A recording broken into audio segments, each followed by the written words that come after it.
오늘 읽으신 본문 에레미야 22장 20절로 28절 말씀을 통해서 우리가 주님의 음성 듣고 적용하며 순종하기를 소원합니다. 오늘 본문 말씀을 간단하게 요약을 하면, 하나님이 귀한 포도나무로 삼으신 이스라엘 백성이 귀한 포도나무가 되는 것이 아니라 이방 포도나무의 악한 가지와 같이 된다. 그리고 스스로 더럽혀지지 않았다고 말하는 이스라엘을 하나님은 성욕에 헐떡이는 들암나귀와 같다, 이렇게 비유하십니다.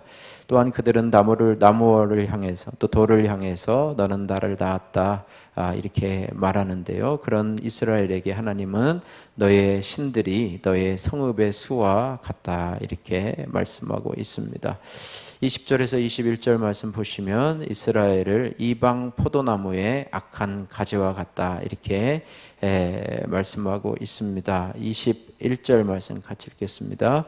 내가 너를 순전한 참 종자 곧 귀한 포도나무로 심었거늘 내게 대하여 이방 포도나무의 악한 가지가 되면 어찌 됨이냐.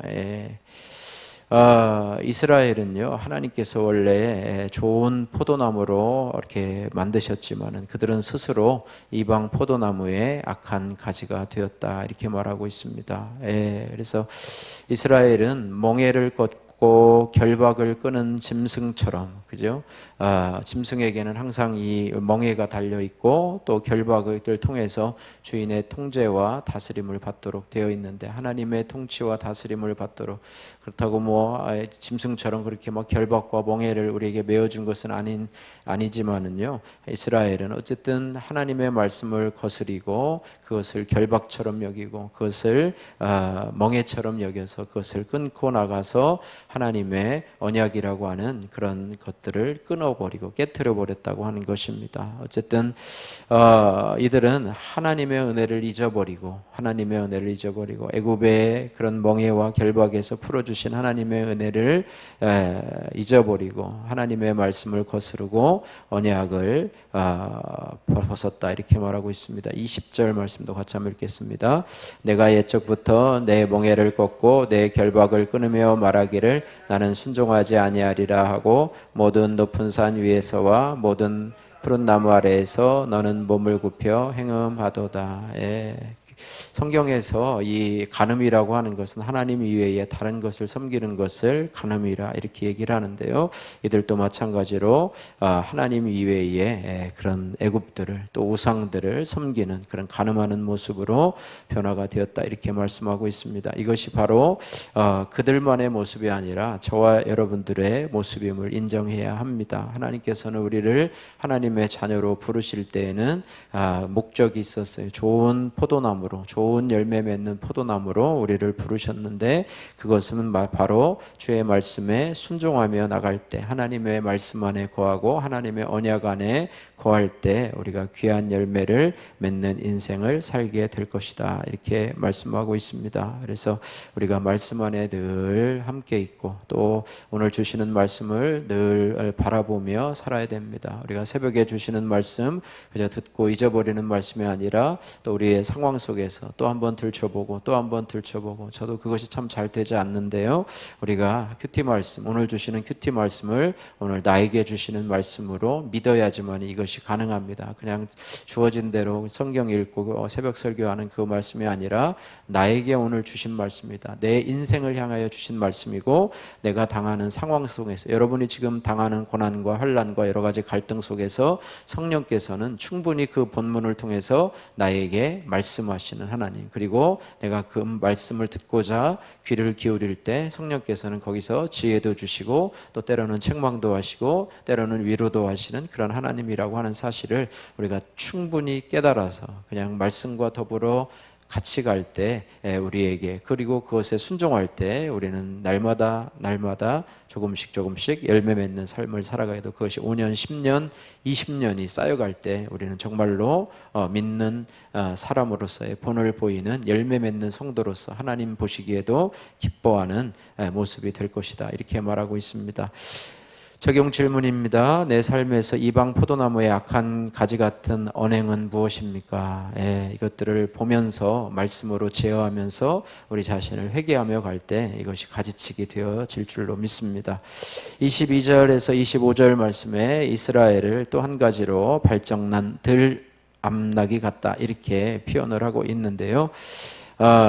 발정기를 맞은 들 암나귀처럼 이스라엘은 바알 같은 이방신들을 따라감을 그렇게 표현을 하고 있습니다. 24절 말씀 같이 한번 읽겠습니다. 24절 너는 광야에 익숙한 들 암나귀들이 그들의 성욕이 일어남으로 헐떡거림 같았도다.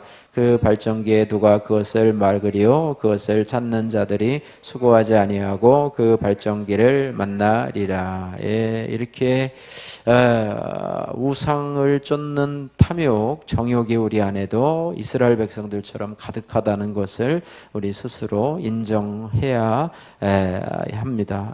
그래서 본능적인 욕심에 사로잡힌 상태에서 우리가 벗어나려면 그리스도의 몸인 교회 안에서 성령이 주시는 생수를 마셔야 합니다. 그래서 하나님의 말씀으로 또 성령으로 가득 차지 아니하면 우리는 세상의 정욕대로 살아갈 수밖에 없다. 세상의 욕심대로 또 내 안의 탐욕대로 살아갈 수밖에 없다라는 것입니다. 이렇게 탐욕과 욕심을 하나님의 말씀으로 제어하고 또 성령께서 우리에게 주시는 말씀으로 제어할 때 그 죄가 보이고 그 죄를 회개할 때 우리는 참 자유를 얻게 되고 열매 맺는 그런 포도나무로 이 땅을 살아갈 수 있다 이렇게 말하고 있습니다.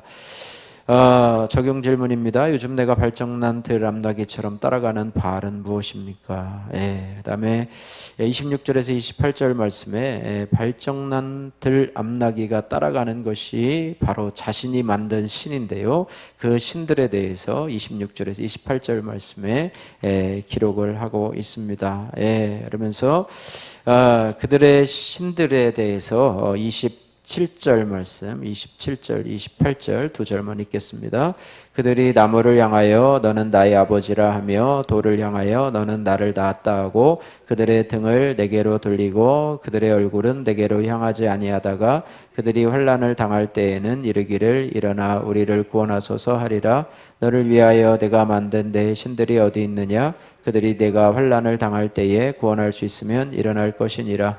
유다여 너의 신들이 너희 성읍수와 같도다. 아멘. 유다 민족은 아까 말한 것처럼 하나님이 택하신 그런 좋은 포도나무다. 그래서 선민이라 택함을 받은 백성이라 이렇게 말할 수 있습니다. 어쨌든 이스라엘 백성들처럼 하나님의 특별한 사랑을 받은 민족이 없을 정도입니다. 그러나 그럼에도 불구하고 그들은 보이지 않는 하나님을 믿지 못하고 눈에 보이는 우상들을 찾았던 그런 모습입니다. 하지만 그 우상 숭배의 결과는 수치라고 하는 것이죠. 그래서 26절 말씀에도 수치라는 말이 두 번이나 반복되고 있는데요. 26절도 같이 한번 읽습니다. 도둑이 붙들리면 수치를 당함같이 이스라엘 집 곧 그들의 왕들과 지도자들과 제사장들과 선지자들이 수치를 당하였느니라. 수치를 당한다. 부끄러움을 당한다는 것이죠. 다른 사람 앞에서 자신의 부끄러움이 노출될 때 수치를 당하게 된다라고 하는 것이죠. 그래서 우상 숭배의 결과는 바로 수치를 당한다는 것입니다. 왜냐하면 우상은 나를 위해서 내가 만든 신이기 때문입니다. 그러니까 하나님도 예수님도 나를 위해서 만든 신이라고 생각하면서 나만을 위해서 일해야 되고 나만을 위해서 역사해야 되고 또 나의 욕심과 정욕을 충족시킬 하나님이시라고 늘 생각하고 하나님을 이용하려고 한다면 하나님도 역시 우상으로 여길 수 있다는 것입니다. 하나님이 주인이 되고 내가 종이 될 때 그것이 진정한 모습인데 내가 주인이 되고 하나님을 종처럼 부린다고 하고 내 뜻대로 안 되면 오히려 내가 하나님을 책망하고 원망하고 불평하고 짜증내고 하나님을 떠난다고 한다면 그것은 진정으로 하나님을 섬기는 것이 아니라고 하는 것입니다. 주여 말씀하소서 제가 듣겠나이다. 주는 무익한 종입니다. 내가 마땅히 해야 될 일을 한 것입니다. 이렇게 하면서 하나님의 말씀에 순종해야 되는데 내가 마치 하나님의 자리에 올라가서 내가 하나님이 되고 하나님은 마치 내 노예가 된 것처럼 그렇게 생각한다면 그것은 잘못된 것이고 이것을 기복신앙이라고 이야기를 합니다. 우리는 기복신앙이 아니라 팔복신앙으로 살아야 될 줄로 믿습니다. 우상은 내 욕심이 바깥으로 투영된 것이죠. 따라서 이 세상에 가득한 우상을 볼 때마다 내 안에 있는 진짜 우상인 죄악을 보고 회개해야 될 줄로 믿습니다. 니들이 뭘 알아? 라고 하는 노형준님의 큐티인 간증입니다. 대기업 차장으로 근무하던 저는 다른 회사로부터 스카우트 제의를 받았습니다. 그때 교회 지체들은 절대 가지 말라며 저를 말렸지요. 하지만 저는 억대 연봉에 부장 자리까지 준다는 말에 혹해서 공동체의 권면을 무시한 채 이직을 감행했습니다. 나를 속박하는 결박을 끊고 더 넓은 세상에서 나 자신을 증명해 보이리라고 결심을 했던 것이죠. 그렇게 이직한 회사에서 저는 발정난 들암나기처럼 능력을 인정받고자 술과 음란으로 쾌락을 추구했습니다. 하지만 저는 능력 부족이라는 사유로 10개월 만에 권고 사직을 당했습니다. 이후 대표 이사를 시켜주겠다는 사기꾼의 꼬임에 빠져 바지사장 노릇을 하다가 결국 사기 혐의로 고소를 당했습니다. 2년이 지나서야 무혐의 처분을 받았지만 회사는 국세 체납으로 폐업하게 되었습니다. 그제서야 저는 공동체의 권면을 버리고 이방 포도나무의 악한 가지가 된 제 모습을 직면하게 되었습니다. 하지만 저는 저를 피해자라고 생각하며 억울한 마음에 공동체에서 위로만 받으려고 했습니다. 그러나 하나님은 잿물과 비누로도 씻기지 않는 제 죄악을 보게 하시려고 작은 기업에서 부하 직원 하나 없이 수년간 혼자 일하게 하셨습니다. 그렇게 겸손한 환경에서 저는 그동안 암낙타처럼 어지러이 달리며 살아왔음을 깨닫게 되었습니다.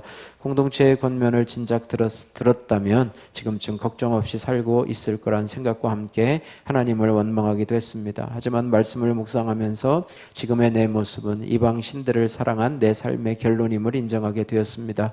요즘은 회사 재정이 어려워져서 또다시 이직을 준비하고 있습니다. 이번에는 실수하지 않으려고 공동체에 먼저 물었더니 지체들도 이직에 찬성했습니다. 돈과 쾌락을 줬다가 환난을 당할 때에만 하나님을 찾아 울부짖던 저를 불쌍히 여겨 다시금 기회를 주시니 감사합니다.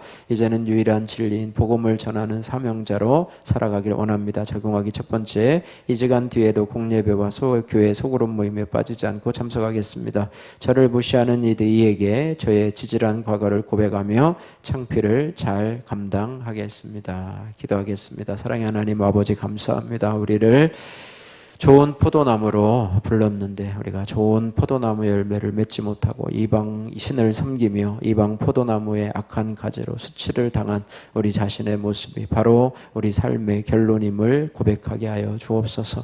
우리의 만든 신들을 쫓아가면서 하나님 우리에게 은혜 베푸신 하나님을 버리면서 살아가는 우리의 삶을 바라보면서 하나님 아버지 우리가 항상 하나님을 나의 주 나의 하나님으로 모시게 하시고 우리가 그분의 말씀을 묵상하며 하나님 아버지 나의 죄를 고백하게 하시고 우리가 가야 할 바를 알 수 있도록 하나님 도와주셔서 늘 말씀 안에 거하고 말씀으로 우리 자신을 돌아보며 하루하루를 진행할 수 있도록 주여 도와주옵소서.